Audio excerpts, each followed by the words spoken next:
The hotel receipt drifts to the hardwood floor, curling at the edges like a dying leaf. Lena, my wife, stands frozen, her eyes locked on the paper as if it might strike her. Behind her, her sister Mara crosses her arms, lips curve into that smug, knowing line that practically says, "I warned you." The air in our living room feels heavy, charged, like the moment before a thunderstorm breaks. My stomach twists not from guilt, but from confusion. I don't recognize the receipt. It's glossy, official, stamped with a date and a room number I've never seen. "Explain this, David," Lena whispers, her voice trembling, a fraction the foundation of our 10-year marriage. I crouch to pick up the paper, my fingers brushing the cold floor. The receipt reads Grand Meridian Hotel, downtown, 3 weeks ago, room 412. 2 nights, champagne, late checkout, and my name, printed clean and unmistakable across the top. My heart pounds like a hammer in my chest. This isn't mine, I say, but it comes out thin, like a lie a child would tell. Lena's eyes, usually warm, soft like autumn, are sharp now, gleaming with disbelief. Mara steps closer, her perfume sharp and floral, stinging my senses. "Don't lie to her, David," she says smoothly. "I found it in your coat pocket." My coat pocket? My mind stumbles. I haven't worn that gray overcoat since last winter. It's been hanging untouched in the hallway closet for months. I look at Lena, searching for a trace of trust, but she's staring at the paper in my hand, her fingers twisting the edge of her sweater. "Lena, I swear, I've never stayed at that hotel. I have no idea how this ended up in my coat." My voice shakes, my chest tightens. I want to reach for her, to close the distance, but it feels impossible, like a canyon between us. Mara lets out a low, mocking laugh. "You actually expect her to believe that? After everything?" That word lands like a brick. For months, cracks have been forming in our marriage. Small at first, then spreading like veins in glass. Late nights at the office I couldn't fully explain. Not because I was hiding anything, but because the deadlines at the ad agency were brutal. Missed dinners. A forgotten anniversary. My fault, yes, but never intentional. Lena's quiet sighs. The way she searched my eyes for something I didn't know I was losing. And Mara always around. Whispering. Staying later. Her words slowly sharpening into poison. I thought it was sisterly concern. But now, with this receipt burning a hole in my hand, I'm not so sure. "Lena, please look at me," I plead, stepping closer. She flinches, and the sight of it feels like a knife twisting deep inside me. "I'm not cheating on you. I would never." My words falter when Mara cuts in again. "Then why was your phone off that weekend?" The same weekend on that receipt. Her eyes narrow, cold and hungry, like a predator circling prey. That weekend, I was at a client retreat, a remote mountain lodge.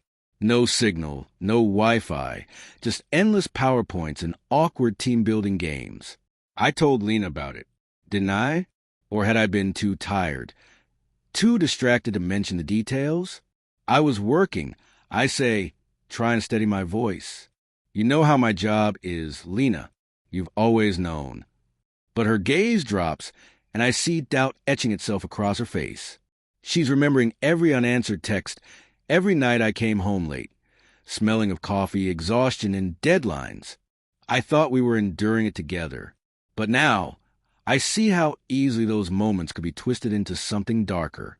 Mara grabs her purse, her movements precise, like she's just played her final move. "I'll give you two some space," she says, her tone dripping false sympathy. "Call me if you need me, sis." The door clicks behind her, and silence rushes in, loud and suffocating. Lena sinks onto the couch, burying her face in her hands. I want to sit beside her, to hold her, but the paper in my hand feels like evidence I can't explain. I set it on the coffee table, its presence screaming louder than words. "Lena," I start softly, "I don't know how this got there, but I swear on everything I haven't betrayed you."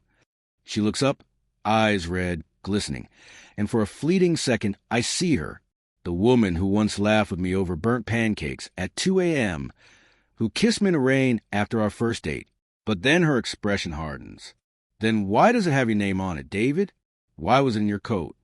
Her voice breaks into anger. Do you know what it feels like to have my sister show me this? To think you've been lying to me? I kneel in front of her, my knees pressing against the cold floor. I don't know why, but it's not true, I insist. Maybe it's a mistake, a mix-up at the hotel, or... The thought darkens in my mind. Or maybe Mara... Lena blinks, her fury cracking into disbelief.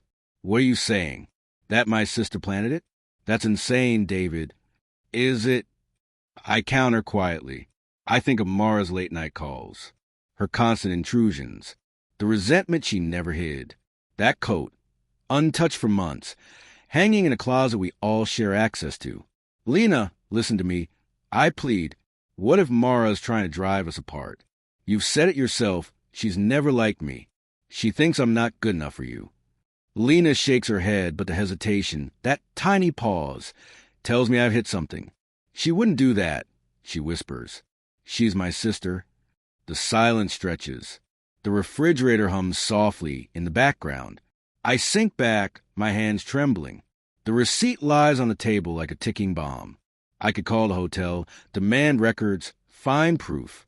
But what if they confirm the reservation? What if the truth has already been rewritten against me?